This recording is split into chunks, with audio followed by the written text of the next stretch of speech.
नमस्कार दोस्तों, सभी भारतीयों को आज 16 अप्रैल अशोक अष्टमी की हार्दिक शुभकामनाएं। आज हम सम्राट अशोक महान की जन्मदिन के अवसर पर सभी भारतीयों को और विश्व के सभी बंधु भाइयों को सम्राट अशोक जयंती की हार्दिक शुभकामनाएं। आज हम लोग चैत्र शुक्ल अष्टमी अर्थात अशोका अष्टमी के बारे में जानेंगे। आज सम्राट अशोक का जन्म चैत्र शुक्ल अष्टमी अर्थात अशोका अष्टमी है। सम्राट अशोक के जन्म से संबंधित उनका जन्म तारा बर्थ स्टार पुनर्वसु तारा है और उनके राज्याभिषेक से संबंधित अभिषेक तारा कार्नेशन स्टार या पुष्य तारा है। इसलिए सम्राट अशोक ने पुनर्वसु और पुष्य तारे से संबंधित दिनों को अधिक महत्व दिया था। सम्राट अशोक अपने 5वें स्तंभ अभिलेख P5 में आदेश देते हैं कि पुनर्वसु तथा पुष्य तारों के दिन अष्टमी पर प्राणियों की हत्या न करें। इससे स्पष्ट होता है कि पुनर्वसु तारा सम्राट अशोक के जन्म का तारा है। स्रोत अशोका मुखर्जी, पेज नंबर 184। चैत्र शुक्ल अष्टमी अर्थात अशोका अष्टमी के दिन पुनर्वसु तारा जब आकाश मंडल में सूरज और चांद की एक धारा में आया था, तब चैत्र शुक्ल अष्टमी के दिन सम्राट अशोक का जन्म हुआ था। कलिंग के लोग आज भी सम्राट अशोक के जन्मदिन के तौर पर हर साल चैत्र शुक्ल अष्टमी को रुकुक लिंगराज की रथ यात्रा मानते हैं। लिंगराज मंदिर वास्तव में सम्राट अशोक ने बनवाया हुआ विहार है। स्रोत Jagannath and Buddha, Ajit Kumar Tripathi, page number 65। सम्राट अशोक ने यह उत्सव अपने जन्मदिन पर कलिंग युद्ध के बाद लोगों को खुशहाल बनाने के उद्देश्य से शुरू कर दिया था। इस उत्सव के कारण कलिंग के लोग कलिंग युद्ध का अपना दुख भूल गए थे और अशोक के मौर्य साम्राज्य में खुशी में सम्मिलित होकर जीवन जीने लगे थे। इसलिए चैत्र शुक्ल अष्टमी अर्थात अशोका अष्टमी का कलिंग में महत्व बढ़ गया था और इस दिन आज भी उड़ीसा में सम्राट अशोक के जन्म दिवस उत्सव की याद में कलिंग महोत्सव मनाया जाता है। कलिंगा महोत्सव उड़ीसा। भारत में अपना जन्मदिन मनाने की परंपरा सम्राट अशोक ने शुरू कर दी थी। अपने जन्मदिन के उत्सव में सम्राट अशोक हर 5वें साल पंचवार्षिक बौद्ध उत्सव मनाते थे, जिसमें वे अपनी संपूर्ण संपत्ति तथा साम्राज्य का भिक्षु संघ को दान देते थे और दान की धार्मिक प्रक्रिया पूरी होने के बाद फिर वापस लेते थे। यह उत्सव सम्राट कनिष्क, सम्राट हर्षवर्धन तथा सिंध और अफगानिस्तान के अनेक बौद्ध राजाओं ने कायम रखा था, जिसका वर्णन चीनी यात्री फाहियान और ह्वेनसांग ने किया है। स्रोत records of the Buddhist kingdom Fahien, page number 22। Fahien और ह्वेनसांग कहते हैं कि हर साल कुछ जगहों पर यह उत्सव मनाया जाता है और बुद्ध की रथ यात्रा निकाली जाती थी। रथ यात्रा के बारे में फाहियान कहते हैं कि खोतान का राजा अपनी प्रजा के साथ रथ यात्रा निकालता था। इसी तरह की रथ यात्रा जगन्नाथपुरी में निकाली जाती थी, जिसे आषाढ़ शुक्ल द्वितीय रथ यात्रा कहा जाता था। तथागत बुद्ध के जन्मदिन वैशाखी पूर्णिमा के दिन भी संपूर्ण जम्बूद्वीप में बुद्ध की रथ यात्रा निकाली जाती थी।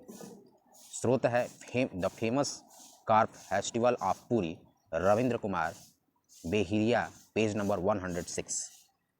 इससे स्पष्ट हो जाता है कि एक वर्ष में अनेक बार अलग अलग कारणों से बुद्ध की रथ यात्रा भारत में निकाली जाती थी।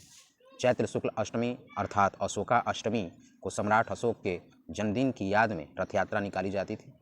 सम्राट अशोक ने बुद्ध की अस्थियों को कलश या कुंभ में रखकर बुद्ध की रथ यात्रा कलिंग में शुरू कर दी थी।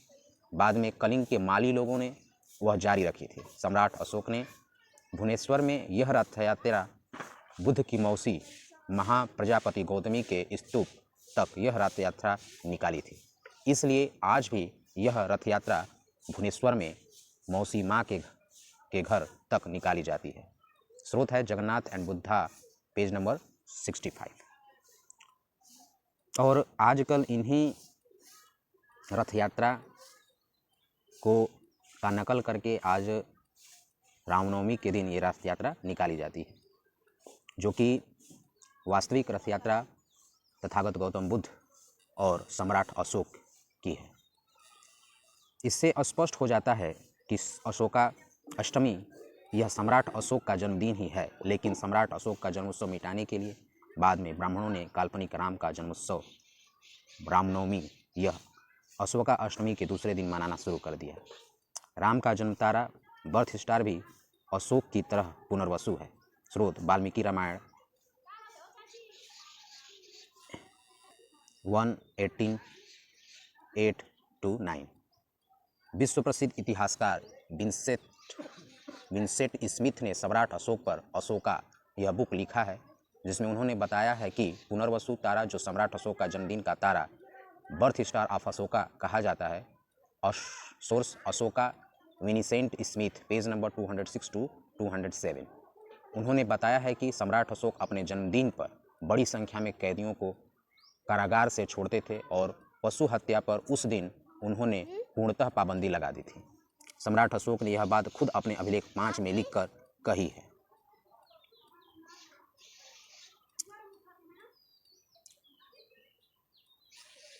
सम्राट अशोक ने यह बात खुद अपने अभिलेख 5 में लिखकर रखी है। इस तरह से इतिहास में जन्मदिन मनाने की परंपरा सम्राट अशोक ने पहली बार शुरू कर दी थी, ऐसा विंसेंट स्मिथ जी का मानना है।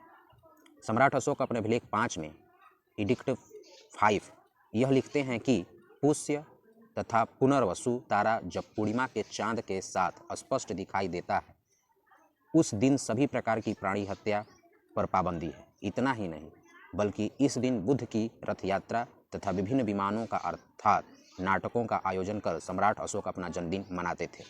इतना ही नहीं, बल्कि पुष्य अर्थात 30 तारा साल भर में जिस दिन आता है, उस दिनों पर सम्राट अशोक ने प्राणी हत्या पर पाबंदी लगा दी थी और धम्म कार्यक्रमों को बढ़ावा दिया था। इसका जो स्रोत है inscriptions of Ashoka, DC Sircar, page number 101 है। इससे स्पष्ट होता है कि सम्राट अशोक का जन्मदिन चैत्र शुक्ल अष्टमी अर्थात अशोका अष्टमी है, जब पुष्य तारा चांद के साथ दिखाई देता है। अशोका अष्टमी ही सम्राट अशोक का जन्मदिन निश्चित होता है। Ashoka Mukherjee, page number 185। और ईसा पूर्व 304 में 304 BC में चैत्र शुक्ल अष्टमी के दिन सम्राट अशोक का जन्म हुआ था, यह हम प्रमाणों के साथ कह सकते हैं। इसलिए हर साल चैत्र शुक्ल अष्टमी अर्थात अशोका अष्टमी के दिन संपूर्ण देश भर में सम्राट अशोक की जयंती मनानी चाहिए। इस साल अशोका अष्टमी 16 अप्रैल 2024 के दिन है, अर्थात 16/4/2024 को सम्राट अशोक की 2328वीं जयंती हमें संपूर्ण देश भर में मनानी है। और आज हम लोग संपूर्ण भारत और संपूर्ण विश्व में सम्राट अशोक की जयंती मना रहे हैं। सभी भारतीयों को पुनः महान चक्रवर्ती सम्राट अशोक जयंती के उत्सव पर बहुत बहुत धन्यवाद।